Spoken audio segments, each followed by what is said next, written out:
Assalamualaikum warahmatullahi wabarakatuh. Alhamdulillah, selalu saja lisan kita memuji Allah subhanahu wa ta'ala sebagaimana ia memerintahkan kita untuk selalu memujinya. Dan puji-pujian ini dianggap kalimat syukur kepada Allah yang menyebabkan semua nikmat akan terus melimpah kepada kita. Dan puncaknya kita akan dibalas dengan surga di akhirat sana. Oleh karena itu jadilah orang yang selalu membasahi lidah dan bibirnya dengan kalimat Alhamdulillah. Selanjutnya kita panjatkan salam hormat kita kepada utusan Allah Nabi besar Muhammad sallallahu alaihi wa ala alihi wa sahbihi wasallam sebagaimana Allah telah memerintahkan kita untuk mengucapkan salam hormat tersebut. Pada kesempatan ini insyaallah kita akan melanjutkan tema kita dari awal kita datang haji sebab-sebab kebahagiaan. Seingat saya kita sudah sempat membahas dua sebab kebahagiaan dan kita akan masuk insyaallah sebab ketiga pada kesempatan ini. Sebab ketiga ini, sebelum saya sampaikan inti bahasannya, maka perlu saya ulangi lagi kembali dan mengingatkan tidak ada orang yang tidak ingin bahagia. Dan kebahagiaan itu sangat luas maknanya. Bisa kalau seseorang sedang mendapatkan nikmat, maka itu adalah dia berbahagia. Atau seseorang selamat dari permasalahan yang sedang dia hadapi. Itu juga kebahagiaan. Jadi kebahagiaan ini sangat luas. Namun dalam Islam dibatasi kebahagiaan tersebut pada hal-hal yang dibolehkan saja dalam agama. Jadi kalau seandainya ada orang merasa bahagia karena dia berzina, karena dia mabuk, karena dia berjudi, ini tidak boleh. Tapi kalau seseorang selama dalam koridor halal dibolehkan, maka boleh seorang mukmin menikmati bahkan mengulang-ulanginya dan seterusnya. Ya, berusaha untuk meningkatkan, mengembangkan. Ya, seperti kita sekarang haji dan umroh misalnya, boleh nggak seseorang itu mengulang-ulanginya karena dia merasa tentram dengan ibadah, itu boleh saja. Atau dia sedang menikmati makan dan minum yang halal, biologis yang halal dan seterusnya, terus dia ingin mengulang-ulanginya, itu adalah satu hal yang positif saja, selama koridornya halal dan thayyib. Maka ini poin yang harus digarisbawahi dulu. Nah, kebahagiaan-kebahagiaan ini disusun cukup banyak oleh para ulama dan sudah kita sebutkan dua hal pada pertemuan yang sebelumnya dan kali ini insya Allah sumber kebahagiaan atau sebab yang ketiga masalah menuntut ilmu agama. Mungkin teman-teman mengatakan, oh kami sudah tahu menuntut ilmu agama itu. Tetapi masalahnya masih banyak orang yang membatasi diri dalam menuntut ilmu itu. Seperti misalnya dia menuntut ilmu kapan dia ada waktu. Padahal sebenarnya ini keliru. Menuntut ilmu itu harus ada waktu. Tidak boleh kita mengatakan, oh nanti saya lowong. Saya bisanya hari Jumat aja, hari Rabu aja, seminggu sekali. Gak bisa. Kita harus memang melowongkan waktu untuk itu. Kalau perlu, menuntut ilmu ini adalah skala prioritas dalam hidup kita. Itu memang pondasi dasar dalam agama. Jadi dalam menuntut ilmu ini, kita harus menjadikannya sebagai skala prioritas. Dan harus ada waktu. Tidak bisa kapan ada waktu. Tidak akan ketemu. Bapak Ibu tidak akan pernah menjadi seorang yang alim. Seorang yang sangat dekat dengan Allah. Sebagaimana Allah berfirman, innama yakhsha Allah min ibadil ulama. Sesungguhnya orang-orang yang mengenal Allah dan tunduk kepadanya adalah para ulama. Kita tidak mungkin sampai ke level itu. Kalau kita nuntut ilmunya kapan bisa. Harus bisa. Nah, itu prinsipnya. Dan saya selalu berbagi dengan jemaah di pengajian. Dalam menuntut ilmu ini, buat satu prinsip hidup, tidak ada hari tanpa ilmu. Harus setiap hari Bapak Ibu dengarin pengajian begini. Harus, paksakan. Jangan seminggu sekali, jangan apalagi sebulan sekali. Ada orang cuma andalin khutbah Jumat saja. Itu pun khutbahnya tidur lagi. Jadi nggak mungkin. Jadi kita tidak akan sampai pada level di mana kita lebih merasa dekat dengan Allah, merasa takut dengan Allah. Tauhidnya itu sangat kuat. Terutama pada saat ya, gelombang ujian lagi datang, itu butuh keimanan yang luar biasa. Itu tidak bisa kecuali ditopang dengan ilmu. Ilmu kalau baik, banyak kita kaya dengan ilmu, akan mendatangkan iman. Iman ini akan selalu ya, bertambah, makin kuat dengan praktek. Yang dipraktekin ilmunya. Ilmu dulu akan datangkan iman. Iman ini akan terus bertambah, akan terus menjadi pemandu hidup kita dengan kita praktek ilmu agama itu. Kita praktek ilmu agama itu. Dan ini tahapannya. Teman-teman sekalian, renungi baik-baik.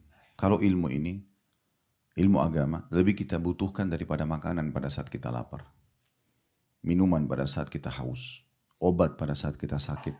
Tempat tidur pada saat kita sedang capek. Karena agama ini, ilmu agama akan memandu kita.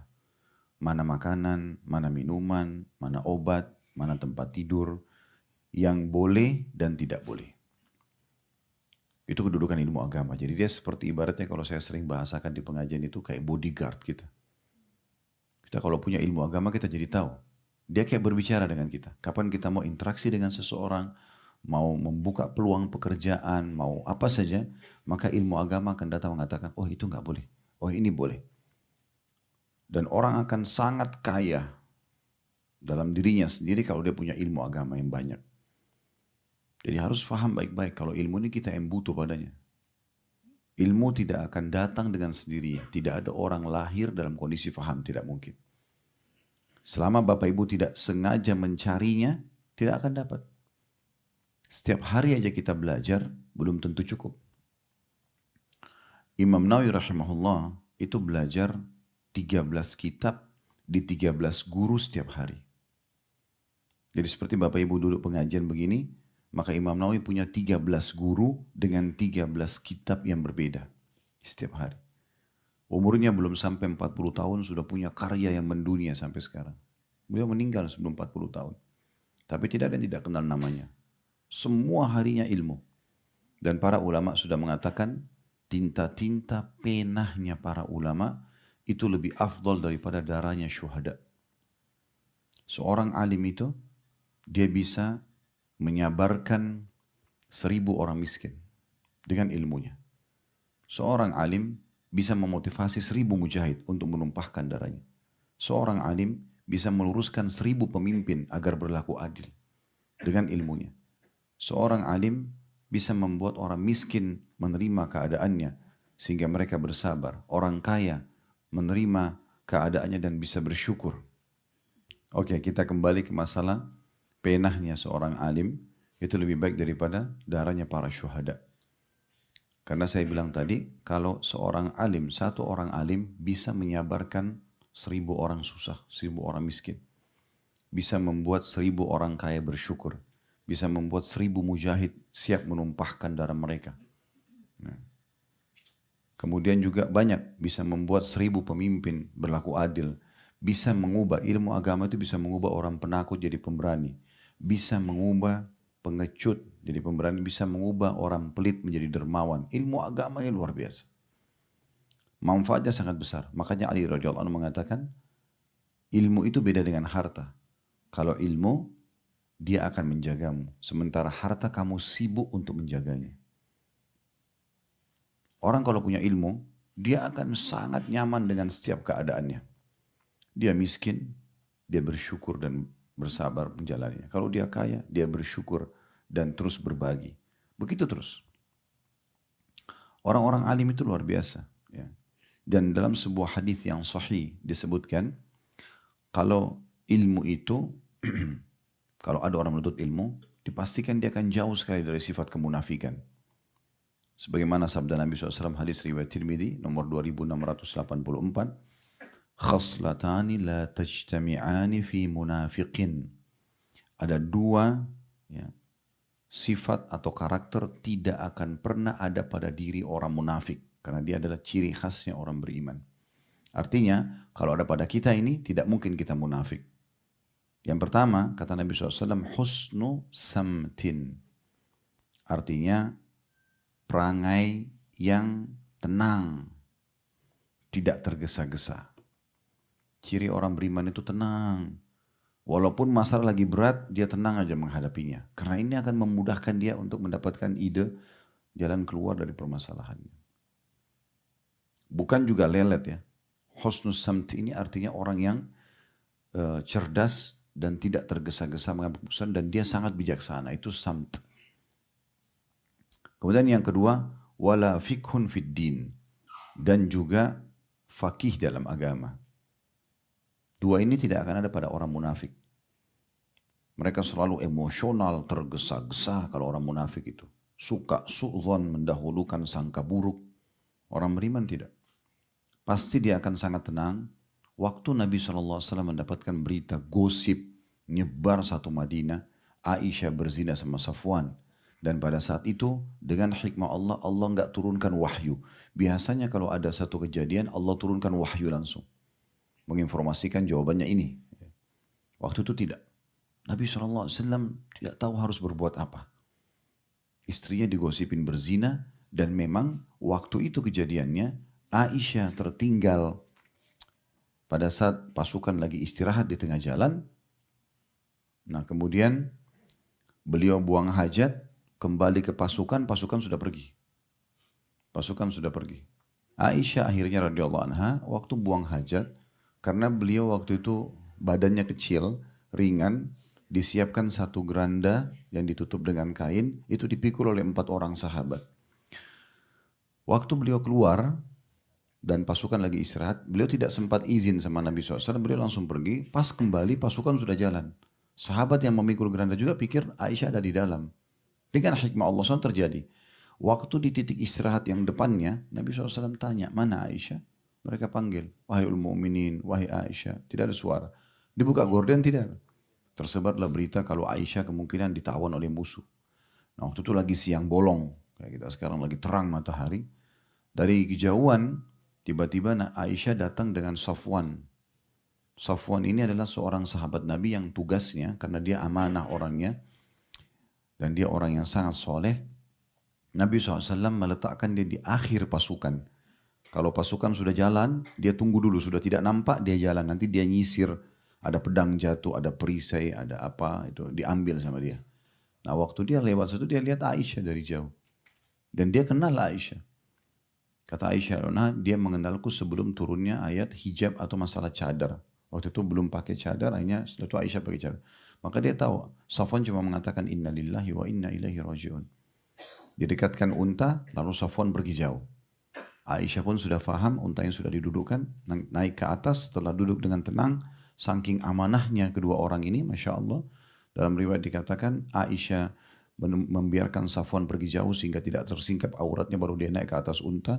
Setelah duduk tenang, Safwan pun pergi jauh. Berapa saat kemudian baru dia datang. Tidak banyak ngomong, cuma ambil tali kekangan unta, jalan. Tugasnya karena dia harus menyisir ya pasukan perang, kalau ada yang tertinggal, termasuk juga kalau ada orang tiba-tiba yang sakit dan segala macam. Maka pada saat itu, jalanlah keduanya, di tengah jalan pun tidak ada satupun kata-kata. Safwan tidak mengatakan, wahai Aisyah, kenapa kamu telat? Wahai Safwan, terima kasih. Enggak ada. Satu kata pun mereka tidak ucapin. Tapi subhanallah, waktu tiba di tempat istirahat pasukan yang kedua, yang terjadi, kepala munafik Abdullah bin Ubay bin Salul melihat kesempatan itu, dia ini kesempatan emas nih. Maka dia ucapin kata-kata, mana ada laki-laki sama perempuan jalan berdua, tidak terjadi sesuatu. Dia enggak terang-terangan bilang zina, tapi dia sebarin itu. Tiba-tiba tersebar gosip di pasukan kalau Aisyah berzina sama Safwan. Waktu itu berita ini tersebar dan Nabi SAW pun dengar. Aisyah bilang, saya tidak tahu apa-apa sama sekali. Tidak mengerti apa-apa sama sekali. Saya tetap aja bertemu dengan Nabi SAW. Gitu kan. Saya tetap bertemu dengan Nabi SAW. Saya tetap ceria. Saya tidak merasa ada masalah pada saat itu. Ya. Kemudian dia bilang, sampailah tiba di Madinah. Lalu dia bilang, saya heran melihat sikap Nabi SAW. Tidak seperti biasanya. Nabi itu orangnya ceria, suka tegur sapa, bercanda dengan keluarganya. Tapi kali itu Nabi cuma sekedar nanya yang penting. Aisyah mengatakan, karena saya melihat sikap perubahan dari Nabi SAW, maka saya mengatakan, ya Rasulullah, kalau anda tidak ada hajat dengan saya, izinkan saya pulang ke rumah orang tua. Maka Nabi SAW antar dengan baik-baik ke rumah mertua beliau Abu Bakar radhiyallahu anhu. Aisyah tinggallah di rumah sana tanpa tahu sekali apa yang terjadi. Kemudian ringkas cerita, akhirnya sampailah berita kalau terjadi gosip tentang Aisyah berzina ke telinga Aisyah. Kata Aisyah pada saat itu, tiba-tiba ya badan saya terasa remuk, saya merasa kaget dan baru sadar ini ternyata sebabnya kenapa Nabi SAW berubah sikap. Nah mulailah pada saat itu Nabi SAW mengumpulkan para sahabat. Kenapa kata Nabi SAW di masjid? Kenapa ada orang yang berbicara buruk tentang keluargaku, maksudnya istri beliau Aisyah. Dan seorang sahabatku yang aku tidak tahu kecuali kebaikan dari dia, maksudnya Safwan. Tidak pernah masuk ke dalam rumahku kecuali bersamaku. Waktu itu kebetulan Abdullah bin Abi Salul ini kepala munafik, dia dari suku Khazraj. Di Madinah ada dua suku Arab, Aus dan Khazraj. Nanti setelah masuk Islam mereka dikenal dengan Ansar. Nah kepala munafik ini dari Khazraj. Tiba-tiba orang dari suku yang kedua Aus berdiri mengatakan, ya Rasulullah, kami tahu siapa yang anda maksudkan. Maksudnya si Abdullah bin Abi Salul. Izinkan kami untuk menghukumnya. Mau suruh penggal lehernya kami bunuh nih. Gosip nggak benar. Tapi udah memanas dan waktu itu wahyu turun. Wahyu tidak turun, terputus wahyu beberapa waktu. Yang terjadi adalah Nabi SAW melihat pertikaian. Begitu orang Khazraj mendengar kalau orang Aus ya, menyalahkan Khazraj, maka dia satu orang Khazraj berdiri mengatakan, sungguh kami tahu siapa yang kau maksudkan. Ya, kalau engkau menilai orang itu karena dari suku kami, maka kami pun memerangi, maksudnya memusuhimu. Terjadi ribut antara sahabat. Maka Nabi SAW berhentikan. Tidak tahu harus buat apa. Tapi waktu itu luar biasa. Kita bayangkan, saya kalau menceritakan kisah seperti ini, saya coba masuk dan menyelami ini. Bagaimana kalau saya ini yang terjadi? Pada saat itu di kota Madinah, Nabi sebagai raja, Nabi sebagai pembawa ilmu agama, digosipin istrinya berzina. Dan wahyu terputus, nggak ada informasi. Gimana caranya? Tapi disitulah sifat samt Nabi SAW. Tenang, bijaksana. Ya, tidak buru-buru mengambil keputusan. Sampai Nabi SAW masih datang ke rumah Abu Bakar, lalu berkata kepada Aisyah dengan sangat tenang, wahai Aisyah, kalau seandainya betul kamu lakukan, kalau seandainya kau tidak melakukannya, pastikan Allah akan menolongmu. Tapi kalau kau melakukan, mohon ampun dan istighfarlah kepada Allah. Ini bayangkan nih, kalau kita sudah terima gosip tentang istri kita selingkuh, fakta lapangannya sepertinya arahnya ke situ, terus masih bisa kita membahasakan, kalau kau tidak melakukannya, pasti Allah akan tolong kamu. Tapi kalau kau melakukannya, bertobat dan beristighfarlah. Bukan marah-marah, bukan langsung menceraikan, tidak tergesa-gesa. Maka pada saat itu pun, ya, Aisyah balik ke arah ayahnya, karena dia merasa orang semua sedang gosipin dia, bagaimana terpukulnya jiwa beliau. Mungkin ibu-ibu bisa bayangkan bagaimana kalau di kondisi Aisyah, satu kota semua kita itu gosipin kalau kita berzina. Ya kan? Dan Nabi SAW pun tidak menerima wahyu. Akhirnya pada saat Nabi bilang, kalau kau melakukannya beristighfar dan bertobatlah, dia merasa suaminya pun akhirnya sempat ragu. Lalu dia balik kepada ayahnya sambil mengatakan, wahai ayahku, jawablah Rasulullah SAW. Dia kaget atau Abu Bakar mengatakan, wahai anakku, aku tidak tahu harus bilang apa. Aku juga tidak bisa bilang, kalau kau paling seperti Nabi, kalau kau tidak lakukan Allah akan tolong, tapi kalau kau lakukan bertobatlah. Aisyah tambah terpukul, makin merasa sendiri. Maka kemudian dia balik ke ibunya, dia mengatakan, wahai ibuku, jawablah Rasulullah SAW. Seakan-akan dia mengatakan, kalian orang tuaku, kalian tahu siapa aku nggak mungkin selingkuh gitu. Tapi ibunya juga mengatakan seperti Abu Bakar. Kayak tidak tahu harus jawab apa. Kalau Rasulullah aja nggak tahu, bagaimana kami gitu. Maka Aisyah pada saat itu karena tidak tahu lalu mengatakan, demi Allah saya tidak akan bertobat karena saya tidak melakukannya. Dan saya hanya mengatakan apa yang dikatakan oleh hamba Allah yang saleh. Maksudnya Nabi Yaqub alaihissalam. Pada saat Nabi Yusuf hilang, beliau mengatakan, innama ashku bathi wa huzni ilallah. Saya mengeluhkan kesedihanku dan permasalahanku hanya kepada Allah. Maka pada saat itu Nabi SAW menuju ke pinggir ruangan rumah Abu Bakar dan beliau duduk sambil menutupi diri beliau dengan jubahnya. Nah ini menandakan pada saat itu turun wahyu kepada Nabi. Maka turunlah beberapa ayat dalam surah An-Nur membela Aisyah radhiyallahu anha. Pada saat Nabi SAW mengatakan, terimalah berita gembira wahai Aisyah, sesungguhnya Allah telah menurunkan pembelaanmu dari langit. Maka Abu Bakar mengatakan, hai Aisyah, berterima kasihlah pada Rasulullah SAW. Aisyah mengatakan, saya akan berterima kasih pada Allah yang telah membelaku. Tapi pada saat itu bagaimana Nabi SAW dengan sangat luar biasa tenangnya dalam menghadapi permasalahan. Sekali lagi bukan lelet, tapi tenang dalam menghadapi permasalahan. Itu salah satu ciri orang beriman. Plus lagi di sini dikatakan, itu poin pertama yang tidak mungkin ada pada orang munafik. Yang kedua adalah fiqhu fiddin. Ini saksi bahasan kita. Fakih dalam agama. Jadi makin kita faham agama, makin jauh dari sifat kemunafikan. Itu poinnya. Ya. Jadi ilmu itu luar biasa. Dan menuntut ilmu ini teman-teman sekalian tidak ada batasnya. Tidak ada batasnya. Ibnu Qayyim rahimahullah menukil sebuah hadis. Hadis ini ditulis oleh banyak ulama hadis. Imam Tirmidzi meriwayatkan, Ibnu Hibban meriwayatkan, Ibnu Adi dalam kitab Al-Kamilnya, Al-Kamil juga meriwayatkan, Al-Baihaqi dalam Syu'abil Iman menjelaskan. Namun memang dalam hadis ini ada satu perawi yang dhaif, yang lemah. Tapi Ibnu Qayyim rahimahullah mengatakan makna hadis sahih. Makna hadis sahih. Yaitu kata Nabi SAW, lan yashba'al mu'minu min khairin yasma'uhu hatta yakuna muntahul jannah.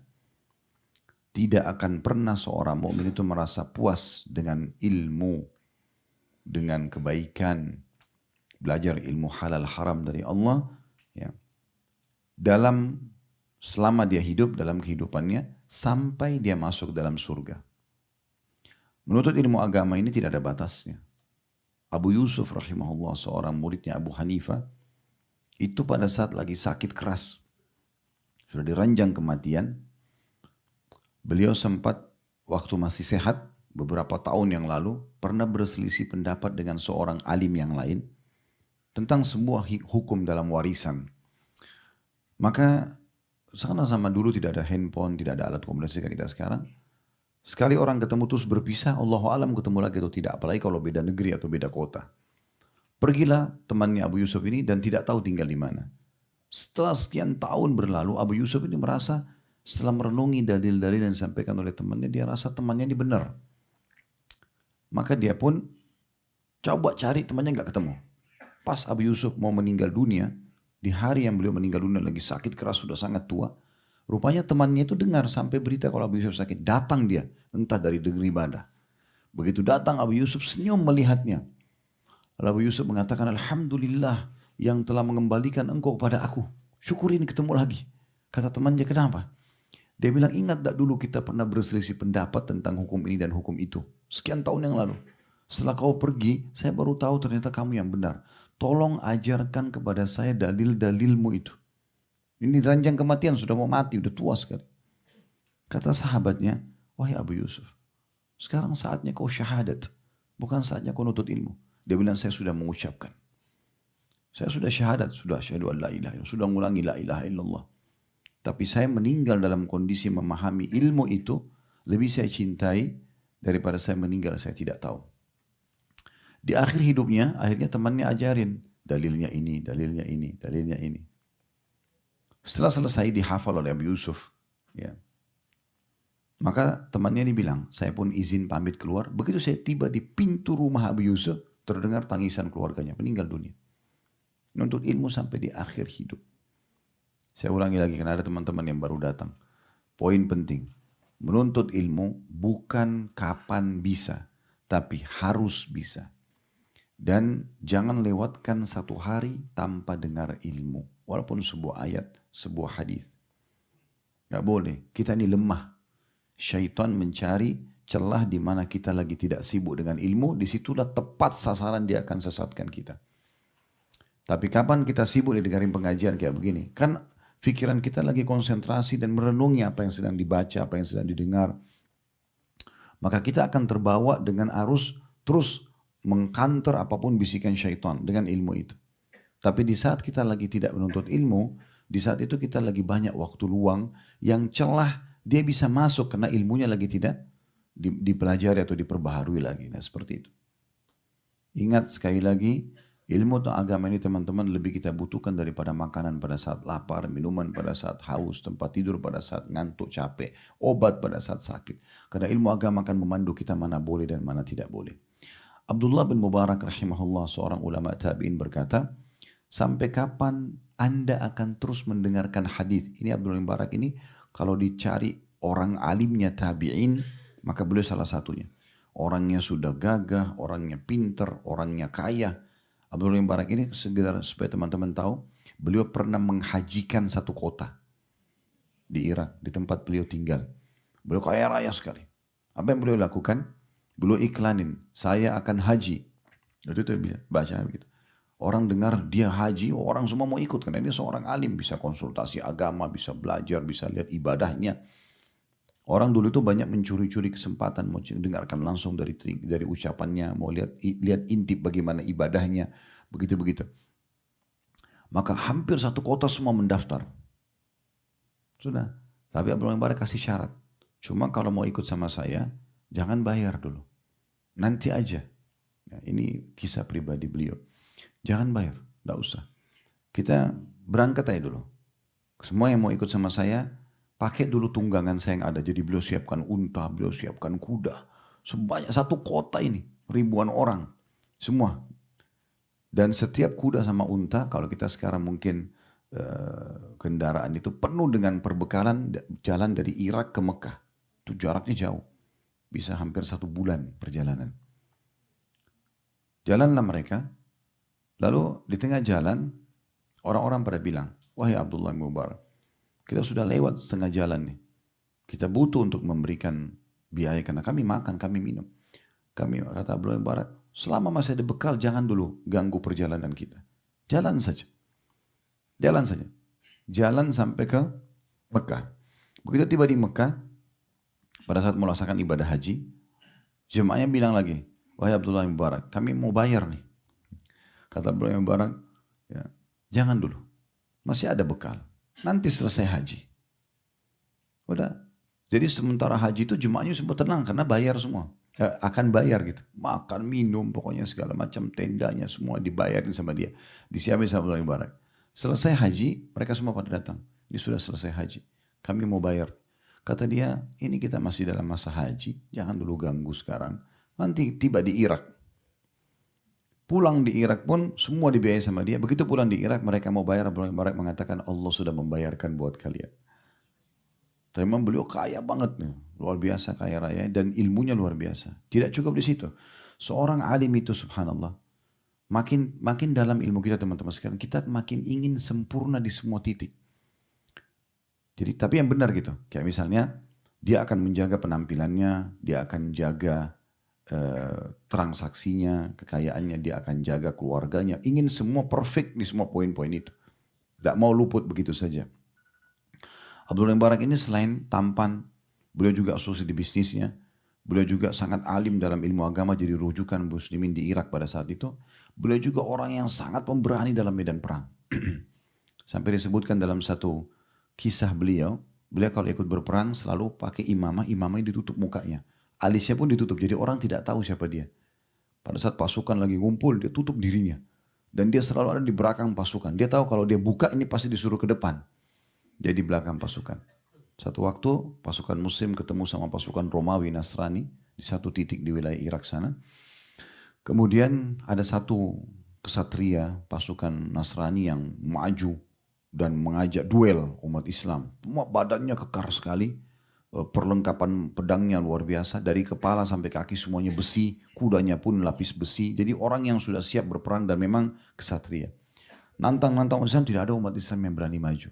Dari belakang pasukan ada satu orang datang, badannya biasa saja, tadi yang menutup mukanya, kemudian maju. Duel, menang. Oh, umat Islam semua takbir, Allahu Akbar, segala macam. Oh, semangat. Dia nggak banyak bicara. Masuk ke pasukan muslim, masuk ke belakang sekali.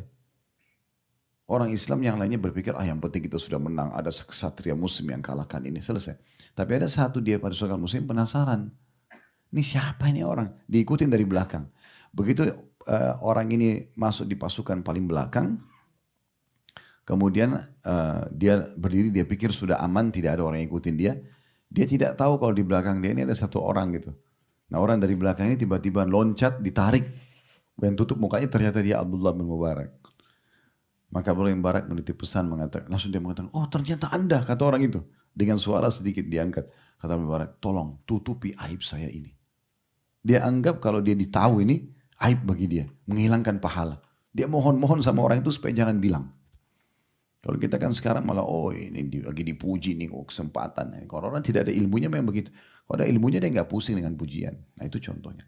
Nah Abdul Barak ini, itu tadi kisah-kisah tambahan sebenarnya. Yang kita ingin beratkan masalah menuntut ilmu ini. Abdul Barak pernah ditanya, sampai kapan anda terus dengar hadis? Karena beliau terus belajar, sebenarnya sudah alim. Tidak pernah berhenti, setiap hari belajar terus. Maka beliau mengatakan, ilal mamat. Sampai mati. Artinya selama saya hidup, saya nggak akan berhenti dengar hadis. Terus.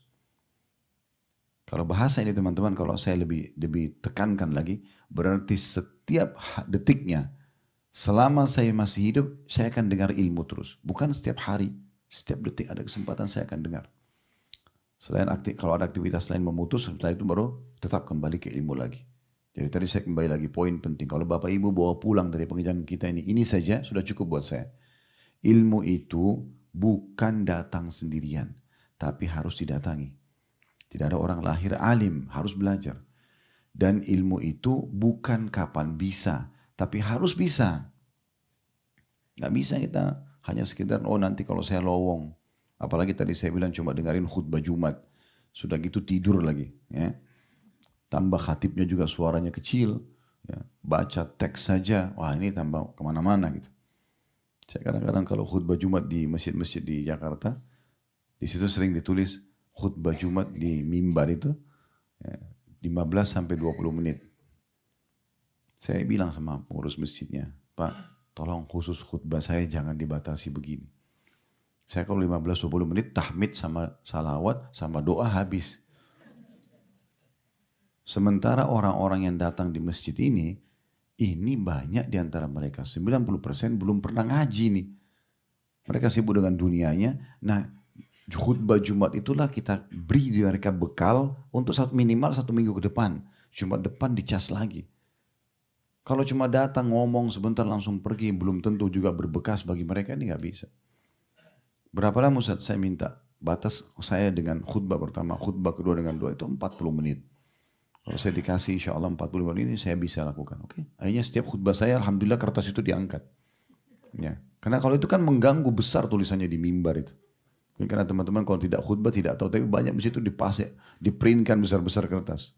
Seakan-akan khatibnya diancam, nggak boleh ngomong lama-lama. Sebenarnya ada juga manfaatnya sih, kan ada sebagian khatib juga mungkin ya, afwan, mungkin mereka kurang ilmunya, retorikanya juga kurang ya, sehingga orang banyak suaranya kecil, materinya nggak menarik, akhirnya membuat orang jadi ngantuk gitu. Itu juga mungkin ada manfaatnya. Tapi kalau memang kita bisa memberikan manfaat, tidak ada sesuatu yang salah dalam masalah ini. Yang penting teman-teman sekalian itu tadi perkataan ya, Abdullah bin Barak, beliau mengatakan mendengar sampai kapan Anda terus dengarkan hadits, kata beliau sampai mati. Selama saya masih hidup saya tidak akan berhenti dengarkan. Imam Ahmad juga ditanya, sampai kapan Anda akan terus menulis hadis? Imam Ahmad itu dari pagi sampai besok pagi, selama ada kesempatan pegang pena nulis. Ya, sampai-sampai beliau pernah satu malam tidak sholat tahajud gara-gara mengeluarkan sekian banyak hikmah dan faedah dari sebuah hadis saja. Disebutkan dalam sebuah cerita, beliau pernah mengunjungi gurunya Imam Syafi'i di rumah Imam Syafi'i. Imam Syafi'i bilang sama anaknya, ini yang datang ini orang alim, lazimi dia, sama-sama dia terus. Mumpung dia ada di sini cuma berapa hari dia akan pergi. Anak Imam Syafi'i tidur sama Imam Ahmad. Untuk memperhatikan malam ini buat apa aja nih Imam Ahmad ini. Ada 3 hal yang dilihat oleh anaknya Imam Syafi'i, dia jadi tanda tanya. Yang pertama, waktu dihidangkan makan malam, Imam Ahmad makan banyak. Selama ini dia tahunya dari ayahnya nggak boleh makan banyak. Yang kedua, dia melihat sepanjang malam anak Imam Syafi'i nggak tidur, mau tahu bagaimana sholatnya Imam Ahmad. Imam Ahmad nggak sholat malam, gitu kan? Duduk terus. Dan dia tidak tahu Imam Ahmad lagi buat apa. Cuma dia nggak sholat. Dia langsung ambil kesimpulan Imam Ahmad nggak sholat malam. Kalau seorang alim itu sholat malam nggak ada lagi negosiasinya itu. Nggak mungkin dia tinggalin udah. Sholat malam itu sudah pasti dilakukan. Kemudian yang ketiga itu Imam Ahmad waktu azan subuh ke masjid tidak uduk. Habis sholat subuh anaknya lagi duduk Imam Ahmad sama Imam Syafi'i. Anaknya mengatakan, ayahku, Anda mengatakan tamu Anda ini orang alim. Tapi saya melihat 3 hal yang mengganjal pada diri saya. Kata Imam Syafi'i, apa itu? Dia bilang yang pertama, Anda mengajarkan kepada aku untuk tidak makan banyak. Tapi kenapa tamu Anda ini makan banyak semalam? Kemudian yang kedua, saya tidak melihatnya sholat malam. Sementara sholat malam ini bagi orang-orang yang dekat sama Allah, wah di Allah ini gak dibahas lagi. Gak ada ceritanya dia lewat satu malam gak tahajud, itu gak mungkin gitu. Kemudian yang ketiga, dia pergi ke masjid sholat subuh gak uduk. Kata Imam Syafi'i kepada Imam Ahmad, anakku butuh jawaban. Kata Imam Ahmad, kalau masalah saya makan, karena saya tahu rezeki Anda halal, maka saya makan lebih banyak daripada yang biasa saya makan. Bukan juga berlebihan, tapi dalam mata pandangan anak Imam Syafi'i itu banyak gitu. Tapi karena ini rezeki halal, maka saya perkuat diri saya dengan makanan halal, tidak ada yang salah. Kata Imam Syafi'i balik ke anaknya, bukankah saya sudah bilang orang ini alim? Yang kedua, tidak sholat malam. Dia bilang semalam suntuk, ini jadi saksi bahasan kita dari kisah. Semalam suntuk saya sedang merenungi faedah-faedah dari sebuah hadis. Hadis ini apa saja sih yang bisa diambil hukum-hukumnya? Itu butuh konsentrasi. Dan saya melihat menuntut ilmu lebih afdal daripada qiyamul lail. Ini luar biasa. Karena menuntut ilmu wajib, qiyamul lail sunnah. Bukan tidur ya. Jangan dibilangi tidur lebih penting daripada. Jadi ini dipertemukan antara sholat malam dengan nuntut ilmu. Maka beliau karena ingin konsentrasi, renungin hadis ini. Karena memang saya pernah subhanallah praktik ini Bapak Ibu sekalian. Kalau kita lagi duduk lihat sebuah hadis, kita coba baca perkataannya. Ada saja hikmah yang muncul gitu. Oh ini faedahnya, oh ini faedahnya, oh ini. Itu butuh konsentrasi. Kita bicara sedikit, alihkan sedikit ke satu kegiatan lain itu susah. Jadi kalau antum lagi duduk di majelis ilmu, itu paling efektif jangan sibuk dengan kegiatan lain. Jangan sibuk dengan makanan, dengan minuman, itu agak sulit. Ya. Karena itu akan memecahkan konsentrasi. Makanya orang kalau nuntut ilmu itu konsentrasi, selesai baru aktivitas yang lain. Supaya betul-betul full konsentrasi dan faedahnya besar. Kemudian yang ketiga, saya semalam suntuk kata Imam Ahmad, memang tidak tidur dan tidak batal wudu. Maka untuk apa saya wudu pergi masjid? Wudu masih ada. Ini kan. Nah begitu kalau orang alim itu luar biasa. Hidupnya terpandu dengan ilmu agama. Imam Ahmad juga pernah berkata, aku benar-benar akan terus menuntut ilmu hingga aku masuk ke dalam kubur. Artinya bukan kapan ada kesempatan, tapi dipaksakan selalu ada kesempatan sampai mati. Belajar terus. Teman-teman sekalian, kami dulu, ini bukan membanggakan, cuma berbagi saja. Saya waktu SMP itu, di Al-Azhar di Kairo, kecil mungkin orang Indonesia waktu itu yang masuk SMP cuma saya sama sepupu saya. Kebanyakan teman-teman sudah masuk, ada yang SMA, ada yang kuliah, lebih banyak kuliah gitu. Kemudian pergi ke Madinah, masuk SMA, lalu S1. Tiap hari nih kita dengarin Allah berfirman, Rasulullah bersabda, pendapat ulama ini tiap hari. Gitu. Sekian tahun belajar. Subhanallah, begitu pulang ke Indonesia, mulai terjun di dakwah, mulai mengajar orang, benar-benar kita merasa ilmu itu belum ada apa-apanya. Oh ternyata kita harus murajaah. Oh ternyata pendapat yang pernah kita dengar itu adalah ada pendapat lain yang menyainginya dan lebih kuat dalilnya. Oh ternyata begini dan begitu. Jadi sampai hari ini pun saya terus belajar. Sampai pernah anak saya tanya, saya dipanggil Abati, Abati belajar. Saya sambil baca kitab gitu, sambil nulisin. Iya nak, kan Abati sudah pintar. Kata anak saya, umurnya 8 tahun ini. Oh, kayaknya sudah pintar. Enggak, enggak ada bahasa orang pintar. Dan menuntut ilmu itu harus terus. Kalau kita sudah tahu, kita cari yang belum kita tahu. Masih banyak gitu. Jadi jangan sampai kita merasa, oh sudah belajar, sudah cukup. Apalagi sekali tadi. Cuma seminggu sekali. Terus merasa dirinya sudah alim. Apalagi mau berfatwa. Enggak apa-apa ini, melakukan saja. Padahal salah. Sedangkan orang sudah belajar saja bisa saja salah. Kalau teman-teman lihat dalam madhab 4 yang kita tahu di tengah-tengah umat Islam ada madhab Imam Malik, Imam Abu Hanifah dikenal dengan Hanafiyah. Ini sekarang mayoritasnya daerah India. Ya. Saya lihat juga karena di daerah Jepang sama Korea kami pernah diundang ke sana. karena banyak orang-orang kita dari Pakistan, India yang pegang masjid-masjid di sana, maka mereka bermadzhab Hanafi juga. Kemudian ada Malikiyah, ini biasanya di Afrika, Imam Malik yang dulu di kota Madinah. Terus ada Imam Syafi'i, ini di Mesir beliau meninggal, dan kita Asia Tenggara kebanyakan Syafi'i. Dan ada Imam Ahmad, ini lebih banyak di Timur Tengah, terutama kayak di Saudi begini tuh mazhab Imam Ahmad. Nah, 4 imam ini saja teman-teman sekalian, mereka sudah ulama. Tahu nggak untuk menjadi imam mazhab itu harus menghafal 500.000 hadis minimal. Tidak boleh salah sanatnya sama matannya. Sanat itu begini, Fulan bin Fulan bin Fulan bin Fulan, sahabat Nabi Rasulullah. Itu harus benar nama-namanya. Harus tahu siapa saja ini supaya hadisnya sahih atau tidak. Terus matan isi hadisnya. 500.000 hadis.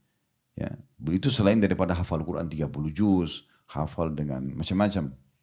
Bidang fikih juga dikuasai.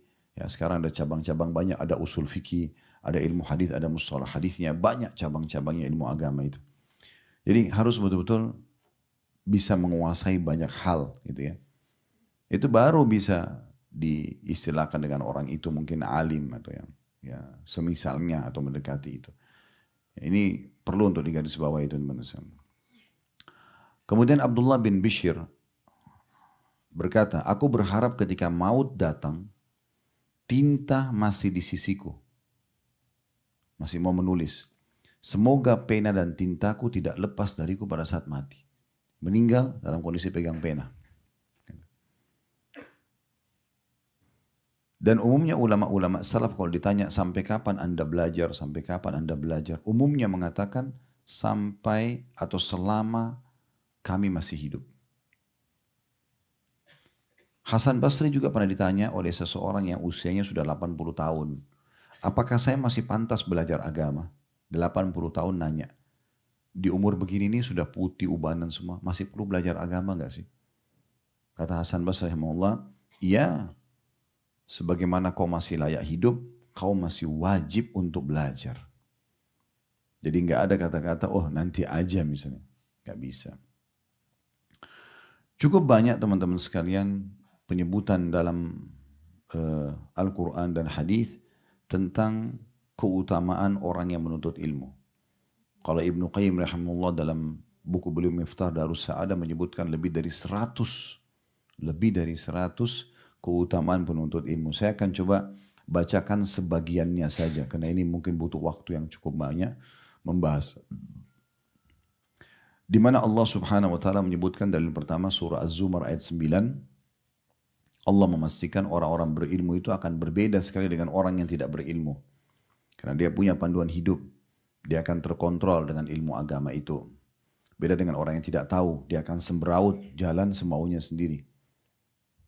Sebagaimana Allah menyebutkan dalam surah Az-Zumar ayat 9. Qul hal yastawi alladhina ya'lamuna walladhina la ya'lamun.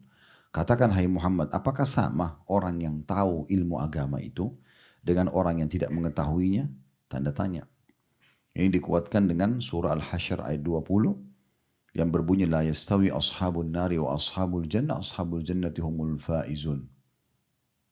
Tidak akan pernah sama penghuni-penghuni neraka karena bodoh dalam agama sehingga mereka masuk neraka. Karena orang kalau punya panduan agama dia akan terpandu. Dengan penghuni-penghuni surga karena mereka faham agama sehingga mereka selalu berbuat amalan-amalan di surga. Ya, dan ketahuilah penghuni surga itu adalah orang-orang yang beruntung.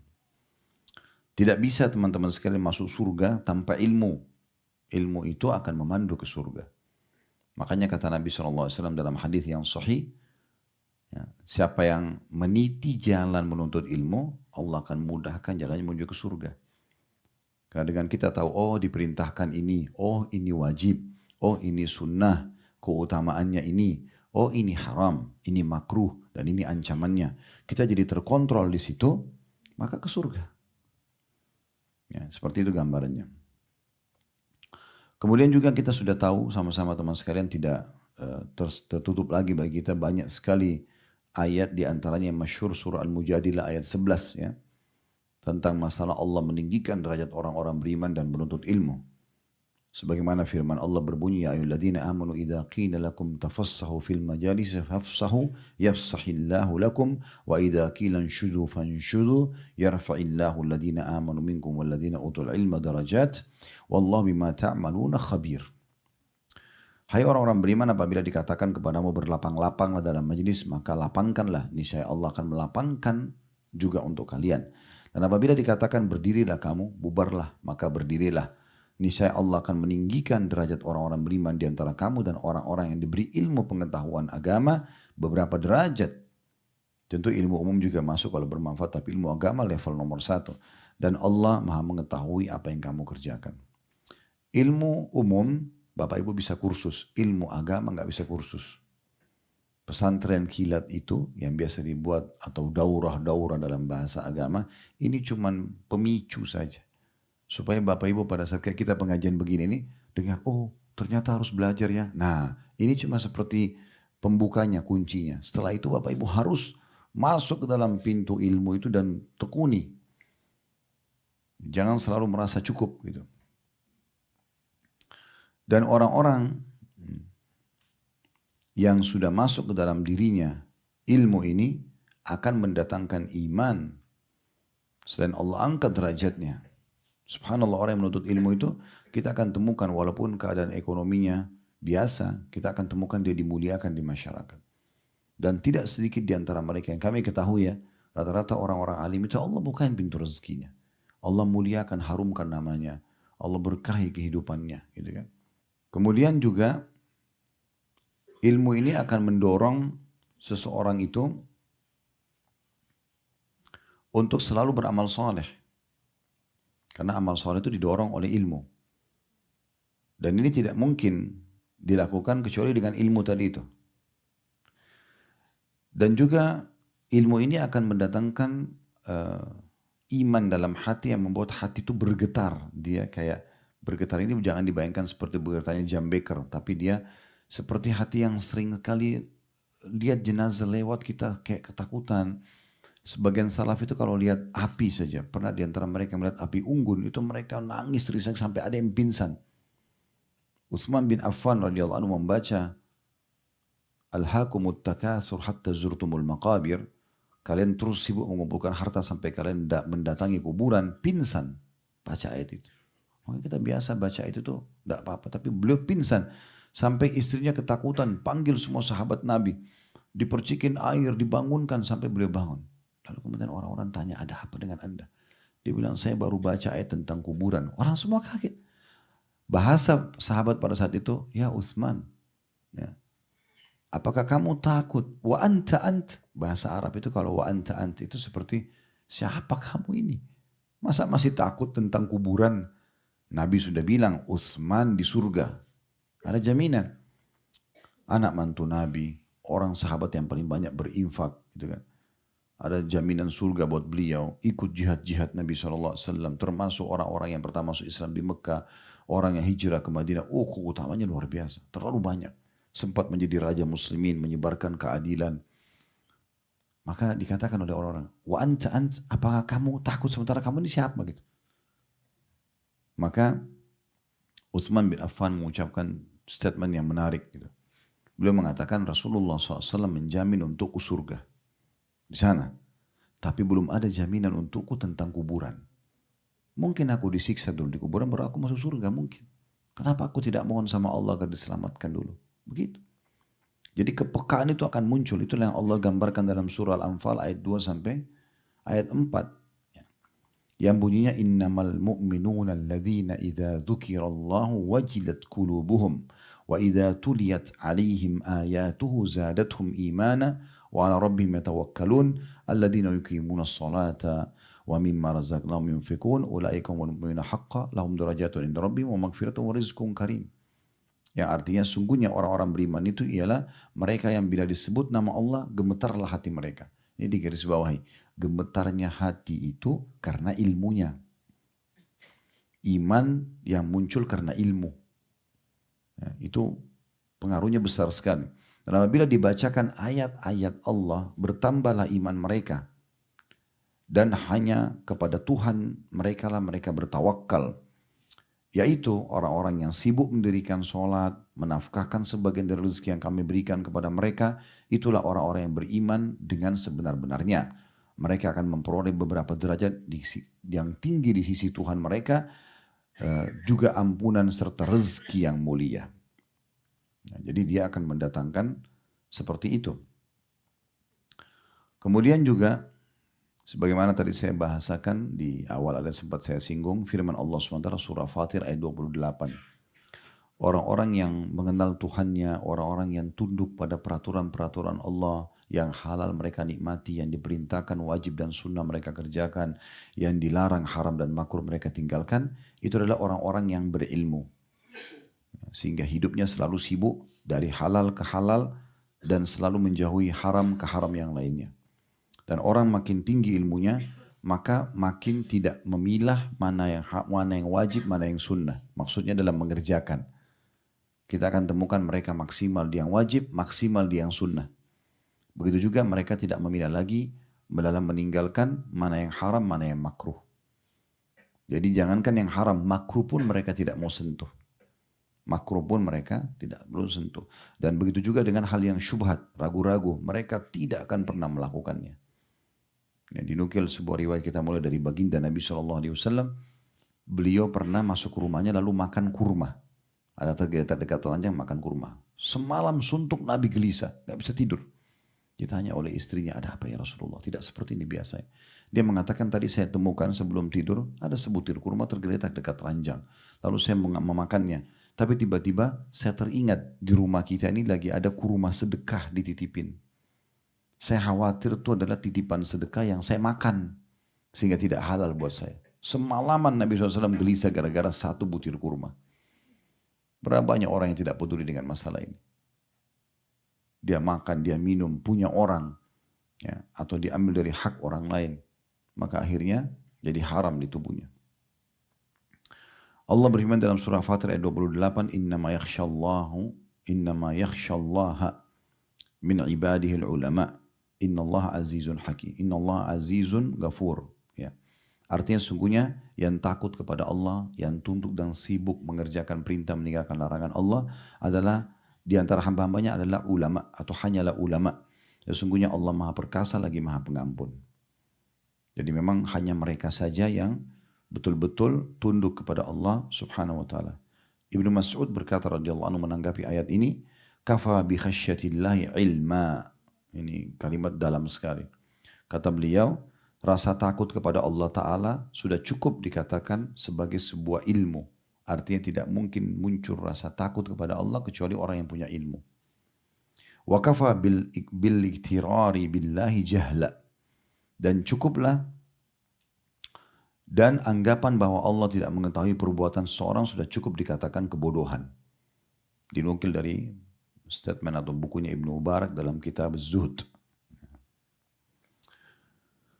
Kemudian teman-teman sekalian juga dalam firman Allah SWT yang lain surah Al-Baqarah 269 Allah Subhanahu wa taala memastikan kalau ada orang yang diberikan ilmu agama dia diberikan bahasa lainnya hikmah.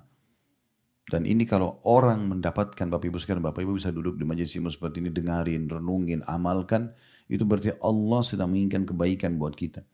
Dan itu berarti pemberian yang sangat mahal. Bapak Ibu bisa dengar sebuah hadis, bisa dengar sebuah ayat dan faham, itu lebih mahal daripada dunia dan seluruh isinya. Itu mahal sekali. Karena kalau Allah tidak ingin kita mendengarkan ilmu itu, Allah tidak akan buat kita dengar. Allah akan buat kita beralihkan. Tidak tertarik untuk mengerjakan ibadat, untuk ilmu. Sebagaimana Allah jelaskan dalam surah Al-Baqarah 269, yu'til hikmata man yasha' وَمَنْ يُؤْتَ الْحِكْمَةَ فَقَدْ أُوتِيَ خَيْرًا كَثِيرًا وَمَا يَذَّكَّرُ إِلَّا أُولُو الْأَلْبَابِ. Allah menganugerahkan al-hikmah. Makna al-hikmah kefahaman tentang Al-Quran dan Sunnah. Kita bisa lihat tafsir-tafsir yang ada, surah Al-Baqarah 269, dalam terjemahan pun biasa ditulis begitu. Allah memberikan al-hikmah, maksudnya kefahaman tentang Al-Quran dan Sunnah kepada siapa yang dia kehendaki. Jadi kalau Allah buat kita tergerak hatinya, kakinya untuk datang dalam majelis ilmu, berarti Allah sedang inginkan kebaikan buat kita. Saya ulangi lagi, Allah menganugerahkan al-hikmah, maksudnya memahami dan mau mempelajari Al-Quran dan Sunnah kepada siapa yang dia kehendaki. Berarti kalau Allah datangkan kita, berarti Allah mau kebaikan buat kita. Kalau Allah tidak ingin kebaikan, Allah buat kita sibuk, tidak akan mau ilmu. Berapa banyak orang bengkalikan ceramah dekat rumahnya di masjid, pakai mikrofon ditinggalkan. Kesempatan di handphonenya dengar ceramah, nggak mau dengar ceramah. Diundang hadir, tidak mau datang. Kenapa? Padahal tidak ada ruginya dia sama sekali.